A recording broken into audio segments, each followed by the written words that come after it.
পাকিস্তানের সার্বভৌমত্ব রক্ষায় পাশে থাকার ঘোষণা চীনের, অর্থনৈতিক করিডোর কাবুল পর্যন্ত বাড়াতে সম্মত বেইজিং ইসলামাবাদ। ৬৫ বছরের মাথায় ফের ফিল্ড মার্শাল পেল পাকিস্তান। গুরুতর আহত লস্কর-ই-তৈয়বার অন্যতম শীর্ষ নেতা আমির হামজা। পাকিস্তানি গুপ্তচর সন্দেহে ভারতে ১০ জনেরও বেশি গ্রেপ্তার। যুক্তরাষ্ট্রকে রক্ষায় গোল্ডেন ডোম প্রতিরক্ষা ব্যবস্থার উন্মোচন করলেন ট্রাম্প। মার্কিন শিক্ষা খাতে সাইবার হামলা, ৬ কোটি শিক্ষার্থীর তথ্য চুরি। আবারও কমেছে ট্রাম্পের জনপ্রিয়তা, রয়টার্স ইপসোসের জনমত জরিপ। ইসরায়েলের সঙ্গে বাণিজ্য স্থগিত যুক্তরাজ্যের, ইরানে ইসরায়েলের সম্ভাব্য হামলা তথ্য ফাঁস করল যুক্তরাষ্ট্র। গাজায় ইসরায়েলি হামলায় আরও ৪২ ফিলিস্তিনি নিহত।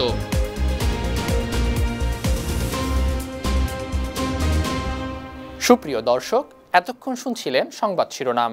উত্তর থেকে দক্ষিণ, পূর্ব থেকে পশ্চিম, বিশ্বজুড়ে প্রতিদিনের এমন বিভিন্ন খবরের বিস্তারিত নিয়ে আমি ইকবাল মাহমুদ অনিক আছি আপনাদের সাথে। পাকিস্তানের জাতীয় সার্বভৌমত্ব ও ভৌগোলিক অখণ্ডতা রক্ষায় পাশে থাকার ঘোষণা দিয়েছে চীন।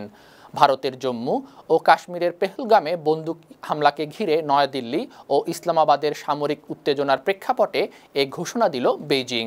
পাকিস্তানের প্রভাবশালী সংবাদ মাধ্যম দ্য ডন জানিয়েছে, বেইজিং সফররত পাকিস্তানের উপপ্রধানমন্ত্রী ও পররাষ্ট্রমন্ত্রী ইসাকদারের সঙ্গে বৈঠক করেছেন চীনের পররাষ্ট্রমন্ত্রী ওয়াং ই। এ সময় তিনি পাকিস্তানের পাশে থাকার ঘোষণা দেন।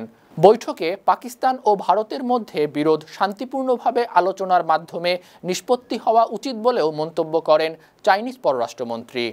এদিকে চীন Pakistan economic corridor CPEC Afghanistan পর্যন্ত সম্প্রসারণে একমত হয়েছে ইসলামাবাদ, বেইজিং ও আফগানিস্তান। বুধবার চীনের রাজধানী বেইজিংয়ে পাকিস্তানের উপপ্রধানমন্ত্রী ও পররাষ্ট্রমন্ত্রী ইসাকদার, চীনের পররাষ্ট্রমন্ত্রী ওয়াং ই এবং আফগানিস্তানের অন্তর্বর্তীকালীন পররাষ্ট্রমন্ত্রী আমির খান মুত্তাকির ত্রিপাক্ষিক বৈঠকে এ সিদ্ধান্ত হয়। পাকিস্তানের সংবাদ মাধ্যম ডন জানিয়েছে, বৈঠকে কূটনৈতিক যোগাযোগ বাড়ানো, বাণিজ্য ও অবকাঠামোগত উন্নয়ন এবং অর্থনৈতিক সহযোগিতা বাড়ানোর বিষয়ে আলোচনা হয়েছে। ইতিহাসে ৬৫ বছরের মাথায় আবারও একজন সামরিক কর্মকর্তাকে ফিল্ড মার্শাল হিসাবে পেল পাকিস্তানের জনগণ। স্থানীয় সময় মঙ্গলবার পাকিস্তানের সেনাপ্রধান জেনারেল সৈয়দ আসিম মুনিরকে এই উপাধি প্রদান করে শেহবাজ শরীফ প্রশাসন। ভারতের সঙ্গে সাম্প্রতিক সীমান্ত সংঘাতে সফল প্রতিরোধ অভিযানের কারণে শাহবাজ শরীফ সরকার তাকে ফিল্ড মার্শাল উপাধিতে ভূষিত করে। এর আগে ১৯৫৯ সালে প্রথম ও একমাত্র ব্যক্তি হিসেবে তৎকালীন প্রেসিডেন্ট জেনারেল আইয়ুব খান নিজেকে ফিল্ড মার্শাল ঘোষণা করেছিলেন। গুরুতর আহত অবস্থায় পাকিস্তানের লাহোরের এক হাসপাতালে ভর্তি হয়েছেন লস্কর-ই-তৈয়বার অন্যতম শীর্ষ নেতা আমির হামজা। ভারতীয় সংবাদ মাধ্যম আনন্দবাজারের প্রতিবেদনে বলা হয়, নিজ বাড়িতে হামলায় গুরুতর আহত হয়েছেন আমির হামজা। পাকিস্তানের গোয়েন্দা সংস্থার নিরাপত্তায় তাকে লাহোরের সেনা হাসপাতালে ভর্তি করা হয়েছে। তবে কিভাবে বা কারা এই হামলা চালিয়েছে তা জানা যায়নি।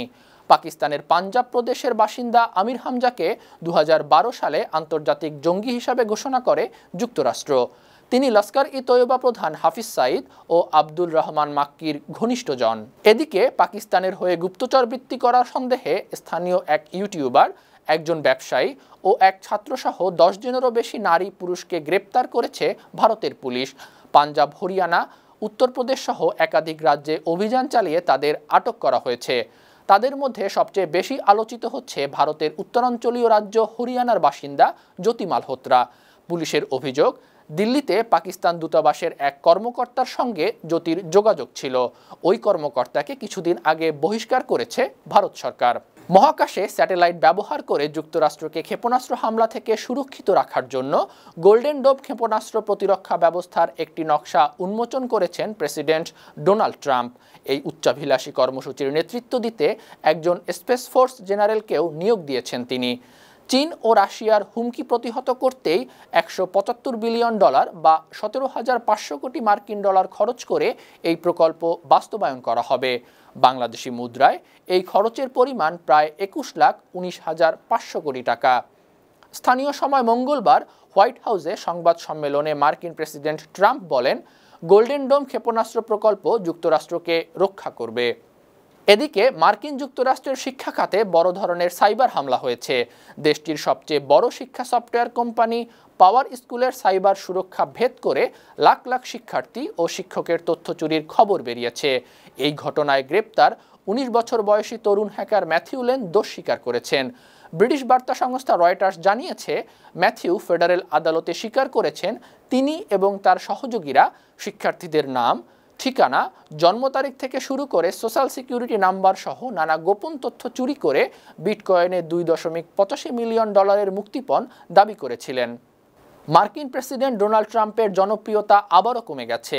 তার প্রতি জনসমর্থনের হার চলতি সপ্তাহে কমে 42% দাঁড়িয়েছে। ব্রিটিশ বার্তা সংস্থা রয়টার্স ইপসোসের করা নতুন জনমত জরিপে এমন তথ্য জানা গেছে। 3 দিনের এই জরিপ গেল রোববার শেষ হয়। এতে দেখা যায় ট্রাম্পের প্রতি সমর্থন গত সপ্তাহের তুলনায় সামান্য কমেছে।